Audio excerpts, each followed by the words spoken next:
Hoy está con nosotros una vez más la escritora, poeta y periodista Marcela Robles, que colabora dominicalmente en el diario El Comercio. En una de sus últimas colaboraciones se ocupó de la intuición femenina y otros misterios. Bueno, la intuición es el conocimiento sin razonamiento, ¿no? La comprensión sin raciocinio, ¿no? Lo que antes se llamaba la visión intelectual, ¿no? Muy bien. La primera pregunta que quiero formular a mi distinguida invitada es la siguiente. ¿Está la intuición sujeta a la voluntad? ¿O es que la intuición no está sujeta a la voluntad? La intuición, si no está sujeta a la voluntad, es como el amor. Yo no puedo decir, voy a amar a esta persona. De la misma manera, yo no puedo decir, voy a intuir esto. Entonces, la conclusión sería que la intuición es algo que nos ocurre, que nos sucede, pero no que por más que lo busquemos se va a dar. ¿Es así? Es así, definitivamente. No creo que para nada la intuición esté sujeta a la voluntad. Pero eso hace más complicado el asunto, porque es como el amor, pues, ¿no? Porque el amor, al no estar sujeto a la voluntad, no puede ser el motivo de un mandamiento ni de una orden. Entonces, igual acá, uno no puede, digamos, querer por intuición conocer algo, porque nunca lo va a conocer así, ¿no? Yo le digo a la intuición la poética de la razón. Entre otras cosas por su capacidad de síntesis. O sea, a través de la intuición se logra sintetizar procesos de razonamiento que muchas veces toman pues horas o siglos, ¿no? En cambio, en un momento de epifanía uno puede tener una revelación a nivel intuitivo que no depende de un sistema de lógica, que nos revela algo, pero que sí puede ser bloqueado, ya que has mencionado la voluntad. Y yo pienso que por eso se habla más de intuición femenina que de intuición en general, porque las mujeres tenemos esta capacidad más desarrollada por eso. Porque creo que los hombres no que algunas mujeres no lo hayan hecho, han bloqueado su capacidad intuitiva para pensar un poco más, como ya es sabido, con el lado izquierdo del hemisferio cerebral. Fíjate, se suele decir, y acabas tú de manifestarlo, que la intuición es más propia de la mujer, mucho más, ¿no? Incluso siempre se habla, ¿no?, de la intuición femenina, rara vez de la intuición masculina. Es una creencia muy difundida. Sin embargo, yo me permito dudar de esa creencia. Y la razón es muy sencilla. La mayor parte de los emparejamientos son equivocaciones.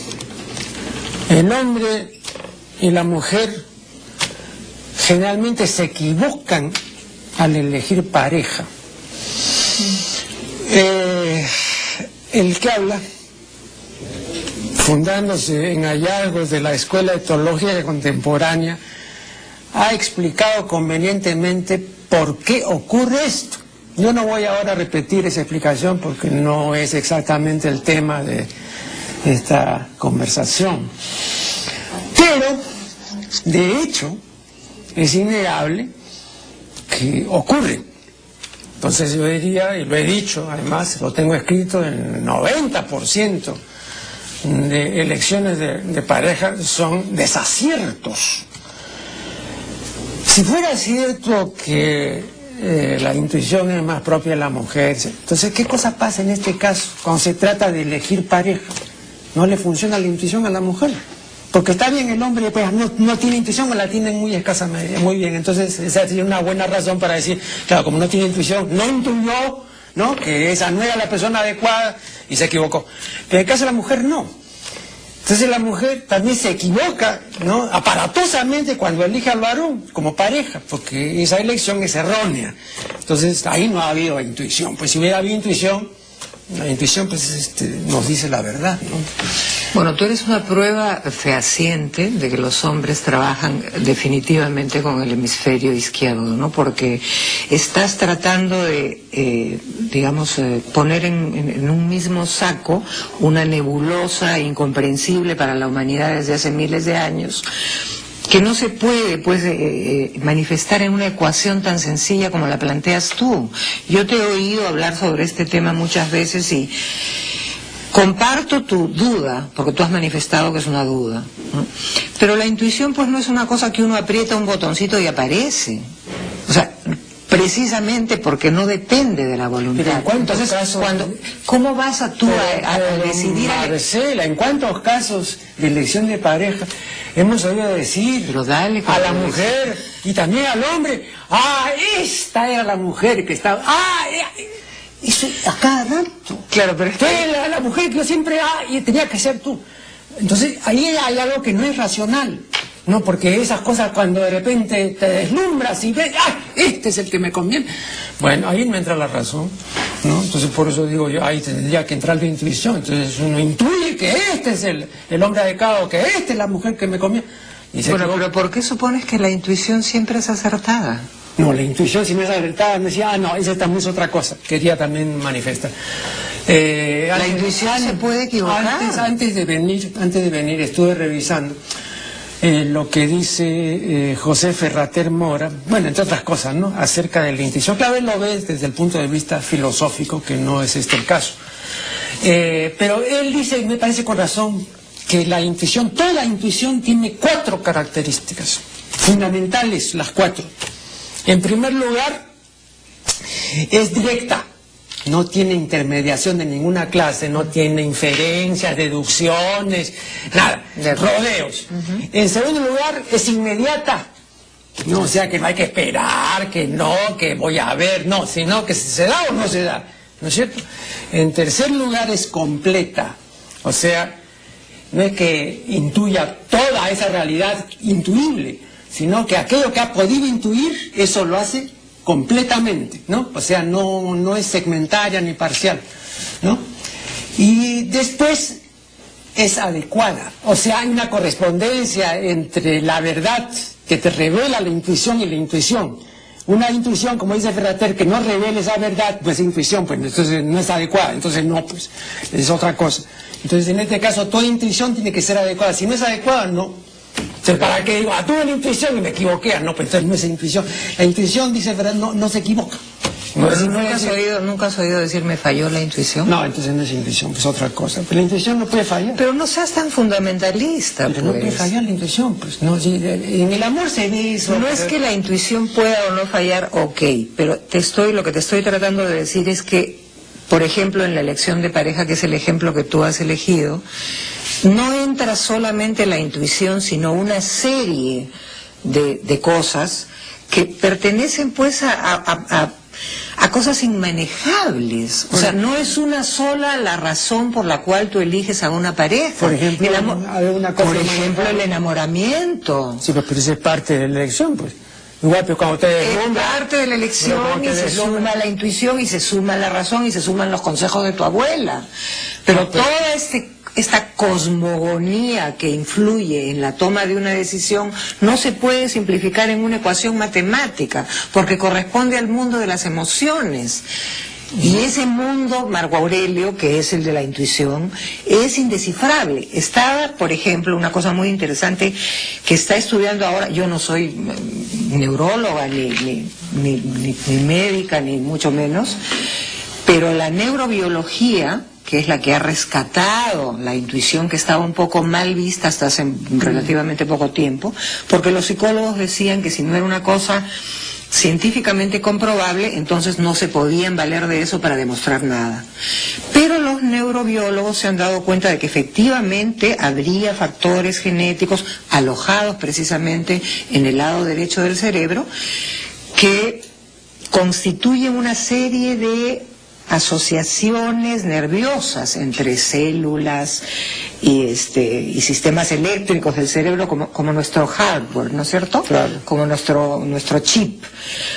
Si las computadoras evolucionan todos los días, de un día para otro ya un chip no sirve y ya tienes que reemplazarlo por otro software, ¿cómo serán estas terminaciones nerviosas en el cerebro que tú lo mencionabas antes del programa? En los últimos 50 años ya variaron. Entonces, la intuición, entre otras cosas, está conformada en el inconsciente por esta serie de terminaciones que ha formado la experiencia, pero que no se han alojado en la razón, sino que están en el subconsciente de manera emotiva. En determinado momento, ese circuito que tú tienes incorporado por la experiencia vivida, por todos los estímulos que has recibido, o no, sale a la luz de manera inesperada, y ahí es donde se produce lo que yo le llamo esta epifanía de la intuición, que te revela algo sin pasar por la lógica ni la deducción. Claro, ahí estamos de acuerdo. No, yo creo que no estamos de acuerdo, pero bueno. En buena hora. Claro, pero... ¿Por qué no estamos de acuerdo? No, habría que poner sobre el tapete una serie de razones y tal vez de sin razones, ¿no? Pero en todos los que se han ocupado de la intuición, está muy clara la concepción en virtud de la cual la intuición es una forma de conocimiento. Y una emoción no es una forma de conocimiento, es una sensación. Entonces, ahí hay que distinguir y no me hagas pasar la intuición como una parte emotiva, porque entonces no conoces esa parte emotiva. Esa parte emotiva siente, es una cuestión sensorial, pero no es una cuestión de conocimiento en un sentido, digamos, no intuitivo. Entonces, creo que ahí está el asunto, ¿no? De acuerdo. Sí. De acuerdo, totalmente de acuerdo. Es una forma de conocimiento y la emoción, sí, pues es otra cosa. Claro. Ok. Vamos a hacer aquí el primer corte y ya retornaremos. Estamos dialogando con Marcela Robles acerca de la intuición.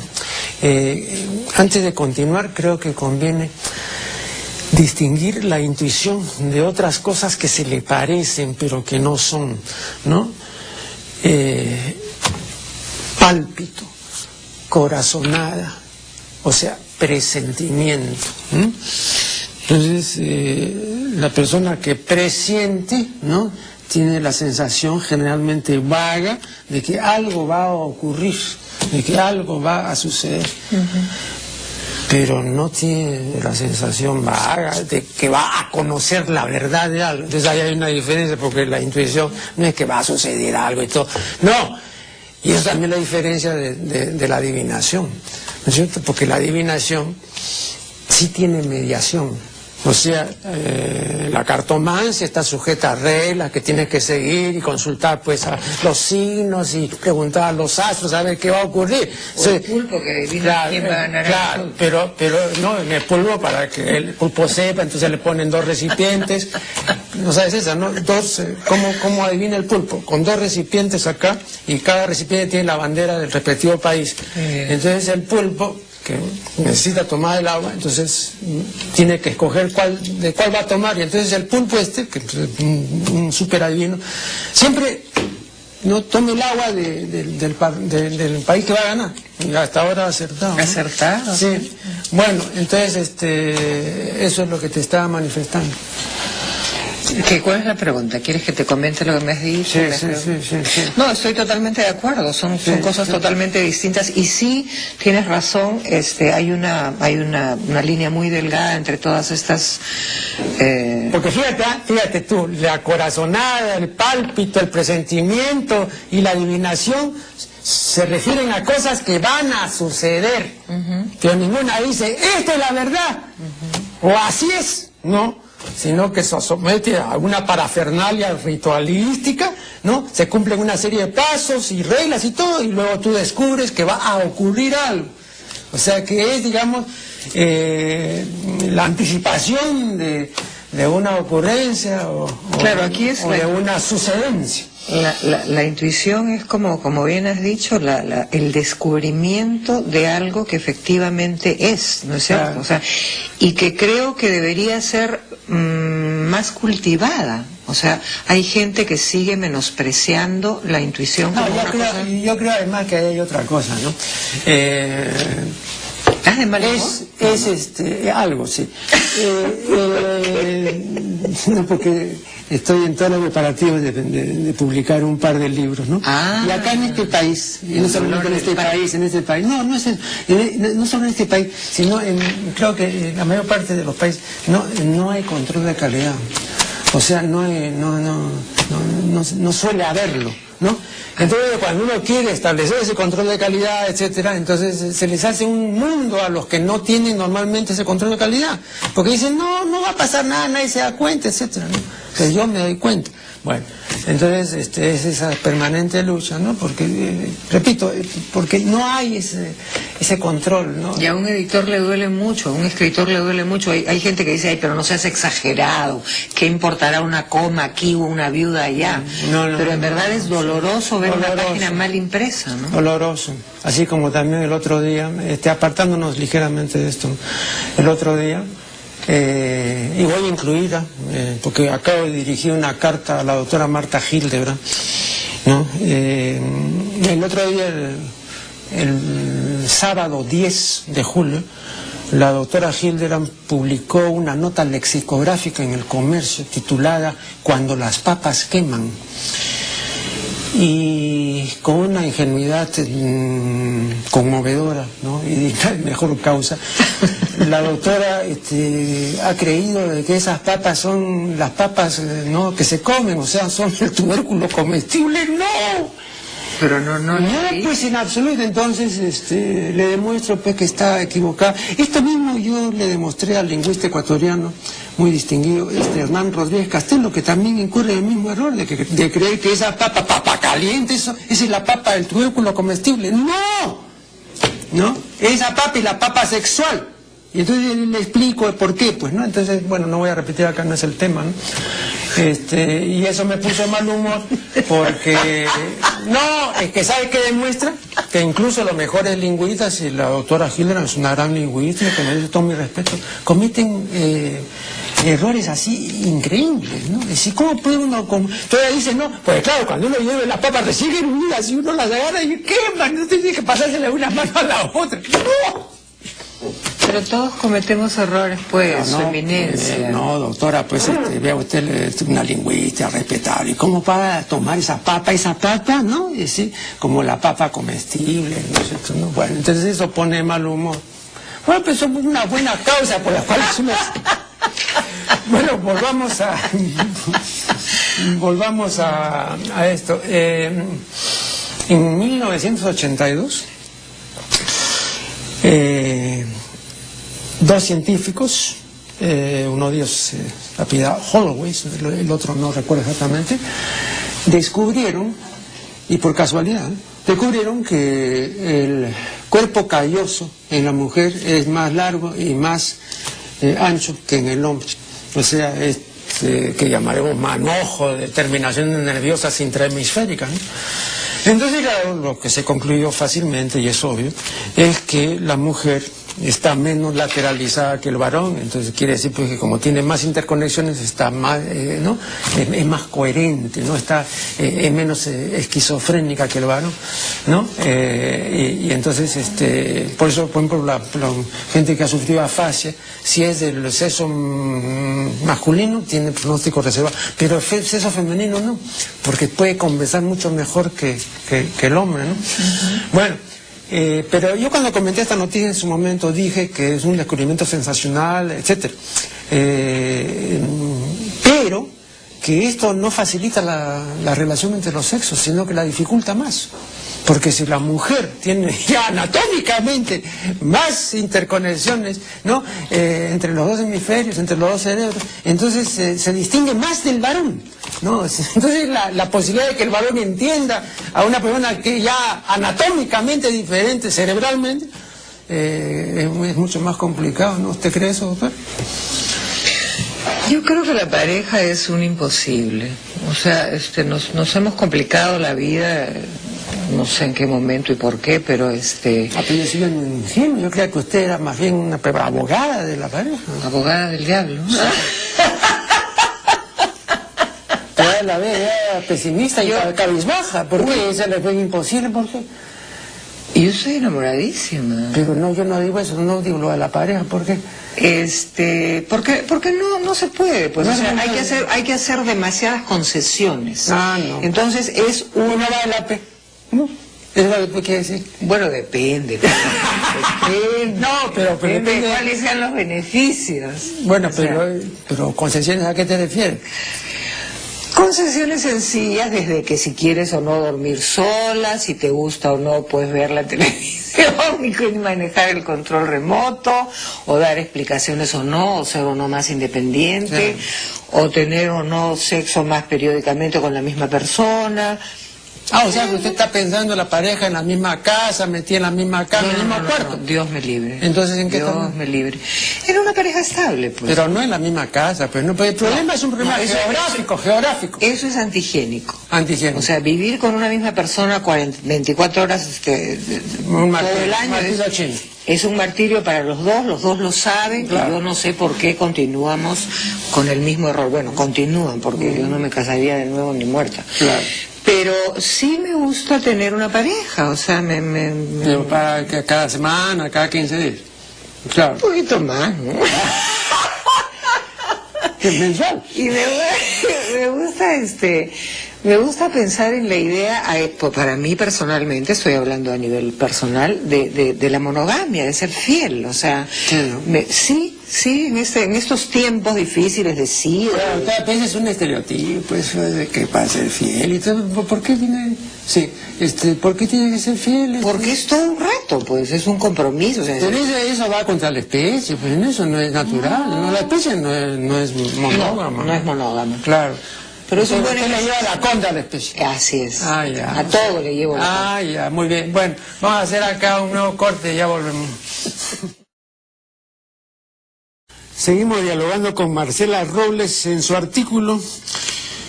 Dice, entre otras cosas, lo siguiente: las mujeres necesitamos confiar en nosotras mismas y prestarle atención a nuestras percepciones.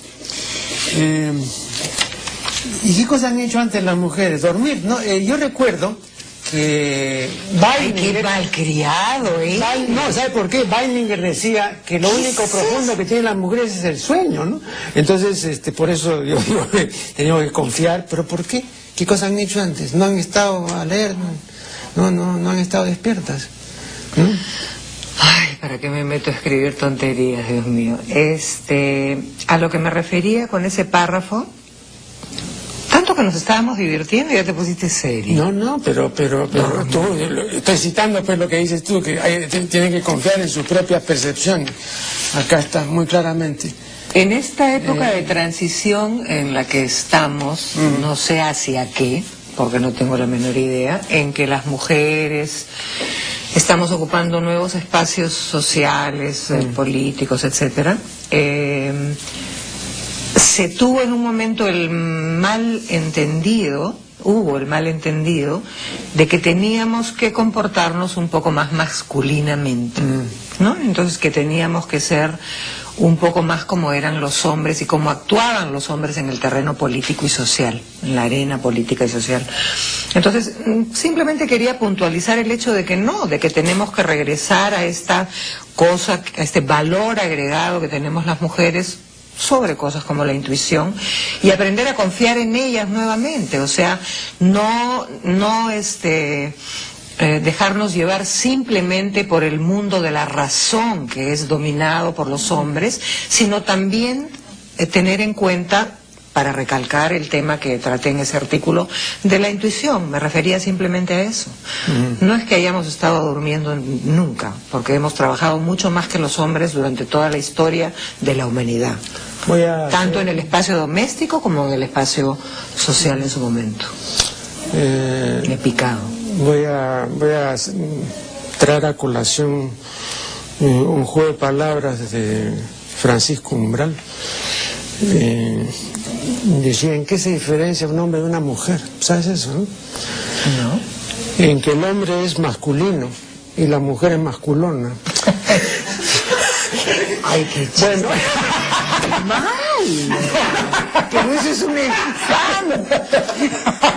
Me retiro en este instante del programa del doctor De Neyri, que hoy día de mal humor, porque no le escriben bien sus libros.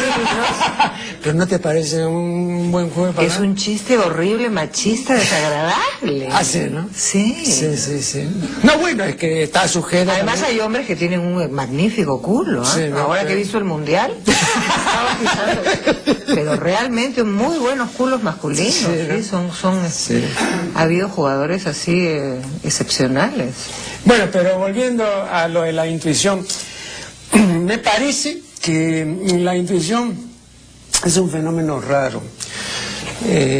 Repito, si las mujeres realmente tuvieran tanta intuición como dicen, entonces no cometerían los errores que normalmente cometen, porque en una buena medida se los evitaría la intuición, ¿no? Si yo tengo la intuición, repito, voy a poner nuevamente el ejemplo del emparejamiento, que este hombre o que esta mujer es la que me conviene o este es el que me conviene, ¿no?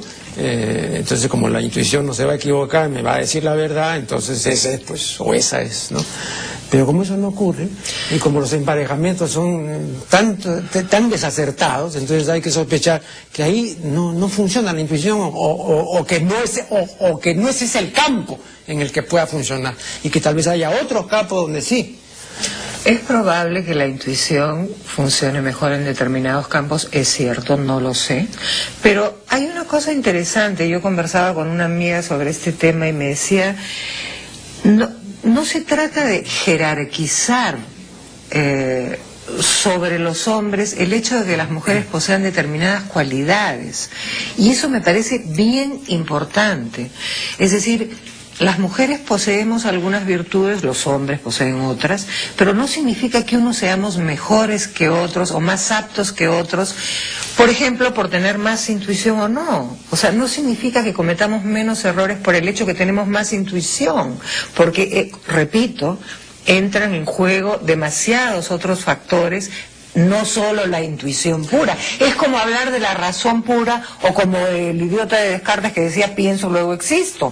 No puede haber una cosa unívoca. Entonces, el hecho de que efectivamente tengamos una gran capacidad de intuición femenina no significa que no nos equivoquemos. No, pero yo por eso circunscribía el campo de la intuición, ¿no?, a este campo del emparejamiento, ¿no? Entonces lo circunscribía. Parece que ahí, en ese campo, la intuición no tiene mucho que ver. Yo creo que persistimos en el error. Pero primero nos equivocamos, pues. Por eso, claro. Persistimos en el error en el sentido de que a pesar, en el artículo está dicho, a pesar, cuando nos estábamos curando las heridas, recordamos esa vocecita, hasta el final léelo. Claro. Recordamos esa vocecita mientras le ponemos la curita a la herida, que nos decía que no debíamos meter la pata en ese sentido, y sin embargo no le hicimos caso. Entonces, no es que la intuición no aparezca y te diga, te estás metiendo otra vez con la persona equivocada. Efectivamente sale esa vocecita, pero no le hacemos caso. O sea, persistimos en el error. Pero es que el fenómeno del enamoramiento, ya que lo mencionaste, es un fenómeno no que evidencia lo que siempre se dijo, a saber que el amor era ciego, porque el amor no es ciego, sino présbita. O sea, no ve bien de cerca. Sí. Porque, ¿no?, cuando el objeto del amor se aleja, entonces uno comienza a distinguir las imperfecciones y los defectos. Pero en el enamoramiento, ese objeto del amor está cerca, y uno entonces solamente ve, pues, perfecciones y ve cualidades, ¿no? Pero sufre de presbicia. no, sí, pero no es ciego. No sé, yo creo que es présbita, ¿no? Entonces igual, pues, yo circunscribía así a terrenos muy específicos, para que no sea, aunque la intuición debiera estar también en otros terrenos, ¿no? Sí, pero sobre todo en esto, ¿no? Por ejemplo, en el terreno de las amistades, ¿no?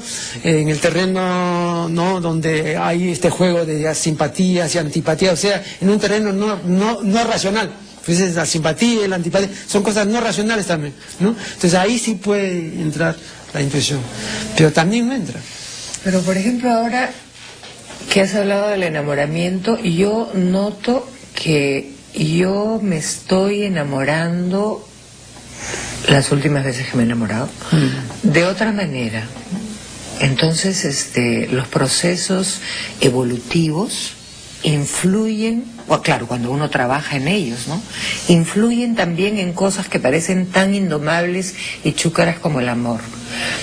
Y noto que así como mejoro mi calidad de vida en algunas otras cosas, mejoro mi calidad de enamoramiento. ¿Ah, sí? Sí, mejoro cuando la emoción se desboca, he aprendido a reconocerla y he aprendido que hay ciertas cosas del intelecto y de la experiencia que si las pones en práctica pueden ayudarte a tener una mejor calidad de vida amorosa. Y eso es magnífico. Pero debemos centrarnos en el enamoramiento, pues no en general, ¿no? Sino en el enamoramiento. Por ejemplo, una modificación sería modificar el régimen atencional anómalo del enamoramiento, que siempre es estrechez de conciencia. Exacto. Claro, pero en la medida en que ya no se estrechez de conciencia, ya no es enamoramiento. Claro. Estrechez de corazón. No, de conciencia. Entonces acá tú has logrado ampliar la conciencia y no hacer que esta conciencia se estreche. Estoy en eso y descubro con gran asombro, porque era una causa perdida para mí, que es posible. O sea, y si tú pones, amplías el espectro y la conciencia y te das cuenta de las burradas que estás haciendo en nombre del amor y del enamoramiento, pues, y no sabes la felicidad que se siente, porque te das cuenta que no eres prisionera de esta emoción desbocada, sino que tú puedes conducir un poco la cosa y ser más armónica, más bacán, ¿no? O sea, claro, el problema es que, al menos en Occidente, rige la creencia del amor fusión, no solamente del amor pasión, sino del amor fusión. O sea, no es solamente el loco amor, sino el hecho de que yo para ti, tú para mí, los dos somos una sola carne, etc. ¿No? Ese es un error terrible. No, pero tiene una gran tradición ese tipo de amor, claro. ¿no? Fusionados. Pero entonces, no. Cuando tú haces que la razón entre a tallar, te tienes que olvidar es al revés. Del amor fusión. Es al revés, es más bien distinción. O sea, yo me distingo de ti por eso, y por eso te quiero, y somos dos personas diferentes y tenemos 10 metros o 100 kilómetros de distancia entre los dos. O sea, nada de que... Oiga, doctora, pero lo que yo no entiendo es cómo una persona que dice lo que acaba de decir, sin embargo, defiende la monogamia. Eso es lo que no entiendo. Porque la monogamia supone... No, la monogamia supone... No, algo que es absolutamente erróneo, a saber, que una sola persona, un hombre, una mujer, otro hombre, otra mujer, puede satisfacer todos mis anhelos, mis ansias, mis apetencias, puede darme gusto en todo, puede entenderme cabal, etc. Eso es absurdo, porque esa persona no existe, ni tampoco yo soy esa persona para satisfacer al otro. Entonces, para comenzar la monogamia en ese sentido es absurda, que no existe esa otra persona única. Entonces, ¿cómo diablos usted ha terminado en la monogamia? Bueno, en mi caso, hablo, insisto, a nivel personal, yo he vivido mucho, y lo he dicho alguna vez en tu programa, he sido una persona muy amada, y he amado mucho. Entonces, estoy muy satisfecha con todo lo que he hecho, con todo lo que he vivido. No creo que me he perdido ninguna experiencia, fantasía o acto creativo a nivel erótico que haya querido vivir. Y por lo tanto, en este momento de mi vida pueden gustarme otras personas y puedo contemplarlas y puedo soñar con ellas y puedo tener fantasías eróticas con ellas. No, pero yo no hablo de eso. Pero en este momento de mi vida me provoca estar con una sola persona. Eso es un gusto pasajero. ¿no? Es una cuestión, digamos, transitoria. Bueno, no sé después qué vendrá. Claro. No tengo la menor idea, pero siento que estoy evolucionando. ¿Pero eso le parece una evolución así, realmente? Definitivamente. ¿O una involución? No, porque la monogamia efectivamente, como tú dices, ya va contra la especie, pero no significa necesariamente que cada vez que una persona siente el impulso sexual o erótico vaya detrás de esa otra persona. No significa necesariamente. Ahí, hablando de intuición, fíjate tú, uno sí puede ejercer un acto de voluntad y decir, ¿sabes qué? Me abstengo. Una decisión, claro. Es una opción. Claro. Bien, vamos a hacer aquí el último corte y ya retomaremos. Estamos ahora en el último segmento de esta conversación movida y además, por supuesto, interesante con Marcela Robles. Un televidente me ha enviado copias de un paper, como dicen en inglés, ¿no? De un texto de una psicoterapeuta francesa. Y entre otras cosas, esta psicoterapeuta que se ocupa de la sexualidad femenina dice que ya es hora que la sexualidad femenina deje de ser la sexualidad de los medios, porque la sexualidad que le venden hoy a la mujer es la sexualidad que han imaginado los medios, o sea, la televisión, los medios escritos, la radio, en fin, ¿no? Y que eso no es así, porque esas son las fantasías generalmente del varón que se supone que van a gustar a la mujer. Pero yo me pregunto, yo digo, pero está tan difundida esa sexualidad mediática que ¿cómo haremos para revertir el asunto? Parece irreversible, ¿no? Sí, habría que tirar un bombazo. Pero usted, doctora, siempre es tan optimista. Yo creía que iba usted a dar una salida, ¿no? No, o ya es algo... ¿Tú crees que soy optimista o pesimista? Nunca te entiendo bien. Bueno, a ratos, ¿no? Él es lúcidamente pesimista, pero a ratos cuando dice que la monogamia, que sigue, la imaginación esta de la pareja, ahí ya es soy romántica, soy la última romántica del planeta. Claro, sí. Los medios han destrozado la sexualidad, la están destrozando, la están... es un espanto, es un engrudo. Yeah. O sea, no la puedo soportar, ¿no? Y si los hombres están recibiendo algo de eso todos los días, les están comiendo el cerebro, ¿no? Porque yo creo que la mujer, tengo la esperanza de que la mujer tenga un poco más de defensas, o tiene un poco más de defensas, contra esa imagen tan absolutamente agresiva y distorsionada de lo que es la sexualidad. Pero me parece que el hombre no. Me parece que el hombre es un poco más vulnerable y por lo tanto se contamina mucho más de esa absolutamente falsa imagen de lo que es la sexualidad y estamos pervirtiéndola, ¿no? O sea... Otra manifestación de esta perversión colectiva me la indicaba en una entrevista reciente la poeta Marita Troyan y me decía, ¿has observado la cantidad de matricidios que hay ahora y que en nuestro tiempo no había? Y además matricidio donde pues ha habido no sé cuántas puñaladas y le han arrojado ácido a la cara y así, algo así. Eso es espeluznante. No, espeluznante, ¿no? Eso ahora, realmente yo no recuerdo.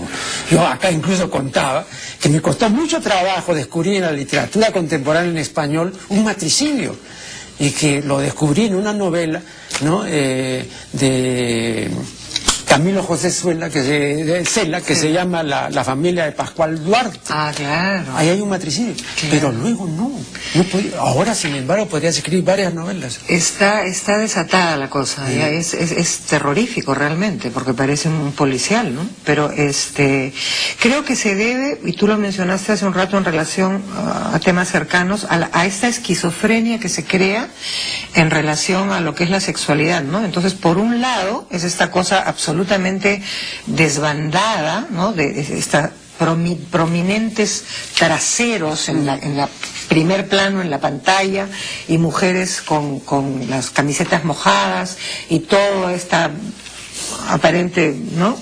Liberalización del sexo, y por otro lado es mía o de nadie. O sea, el hombre tiene esta escisión claramente marcada en su inconsciente, y por eso es que mata a su mujer, porque no entiende por qué por un lado es una prostituta y por otro lado es una monja. Ahora, a propósito de eso... Mejor dicho, quiere que sea.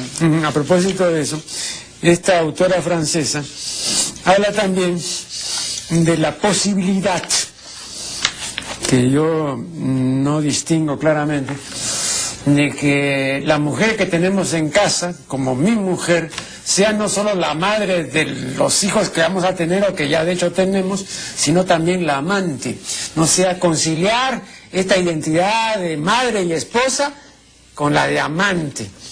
Yo he demostrado que eso solo fue posible, y porque no es una realidad viva, sino es una realidad, digamos, de la vida social, de interrelación, me refiero al habla, ¿no? Eso solo fue posible en el léxico, ¿no?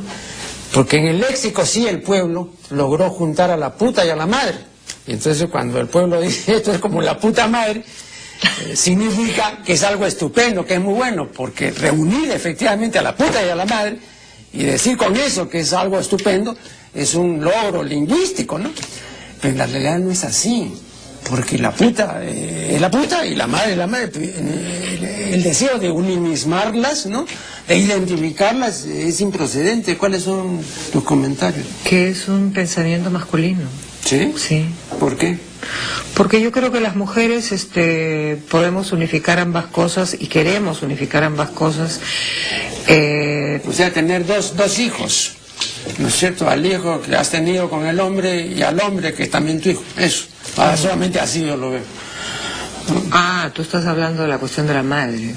Claro. No, yo estaba hablando de la cuestión de la prostituta y la monja, ¿no? Sí, bueno. O sea, yo creo que se puede ser amante y esposa y madre, y las mujeres podemos aspirar a reunir esas tres cosas en una misma persona, pero yo creo que el pensamiento masculino es el que se opone a esa unificación, porque él quiere separadas a las tres, a la madre, a la puta y a la santa esposa, ¿no? Sí. La santa madre, la santa esposa y la prostituta. Entonces, para él es imposible unificar a las tres en una sola. Que, digamos, dejando de lado el estereotipo masculino de la imposibilidad, ya tú, como madre, y como esposa que has sido en algún momento anteriormente, ¿crees que sí es posible? Porque yo digamos, ya así como investigador, yo no veo por dónde. Es decir, lingüísticamente ha sido posible, pero eso traducido a la realidad no es posible. Entonces creo que el pueblo se complace en que por lo menos en el léxico sea posible, ¿no? Juntar a la puta y a la madre y decir con eso algo estupendo, ¿no? Porque realmente es estupendo, pero solamente se queda en el léxico. Pero en la realidad yo no sé cómo se puede traducir. Claro, pero no entiendo, creo que no te entiendo muy bien, Marco Aurelio, en el sentido de No será la primera vez. Qué jodido. Continúe, doctora. No entiendo bien tu pregunta en relación a la madre y al rol de madre y a los otros dos roles. O sea, no entiendo tu pregunta. Claro, es decir, la posibilidad de que en la misma persona estas tres cosas se den unificadas realmente y que no estén, como lo ve la mente masculina, separadas en compartimentos estancos, ¿no? Yo sí creo que sí. ¿Ah, sí? Para mí es posible. Ah, ya. Y es fantástico. Ajá. Porque todo se mezcla. Claro. Todo se mezcla. O sea, me parece, de repente, claro, son experiencias, vuelvo a lo mismo, porque como todo está cambiando tanto, habría que hacer una investigación. No hay tanta distancia para saber ahora. Pero te doy un dato. En el arte erótico, tú sabes que los artistas eróticos, sobre todo los artistas eróticos del siglo XX, pues no han tenido tabúes ni prejuicios, no han representado todo lo que se les ha ocurrido, ya, en materia erótica. Pero yo solo he podido descubrir 1 o 2 casos en la historia del arte erótico, y estamos hablando desde las representaciones sexuales de los mochicas hasta el siglo XXI, de representaciones en las cuales se ve a la familia llamada nuclear, a la madre, al padre y a la criatura. En los mochicas sí hay esa representación, tú ves ahí al padre copulando con la madre y la madre dando de lactar a la criatura. Tú ves, muy bien. Pero luego en el arte erótico de los grandes creadores eróticos de Occidente, solamente hay una representación que he podido descubrir de Mihaly Csikszentmihalyi, donde está la familia nuclear. Y entonces yo me he preguntado, ¿y por qué no lo han representado? No, porque tantas mujeres me han dicho, así se puede. Y yo creo que el artista erótico, sí, yo creo que el artista erótico, ¿no?, que generalmente es una gran perspicacia y una gran calidad, sabía muy bien que esa representación no es erótica. Y yo creo que es efectivamente así, porque he visto la representación de los mochicas y de la de Csikszentmihalyi y no despierta pues deseo sexual, no. Bueno, yo creo que tú has dicho la palabra clave. Sí. Tú te basas en la teoría y yo me baso en la experiencia. Así es. Sí. Bueno. Y con esto concluimos esta movida e interesantísima conversación con Marcela Robles. Muchísimas gracias, Marcela, por tu colaboración y tu presencia y tu voz. Y con ustedes será hasta el programa siguiente.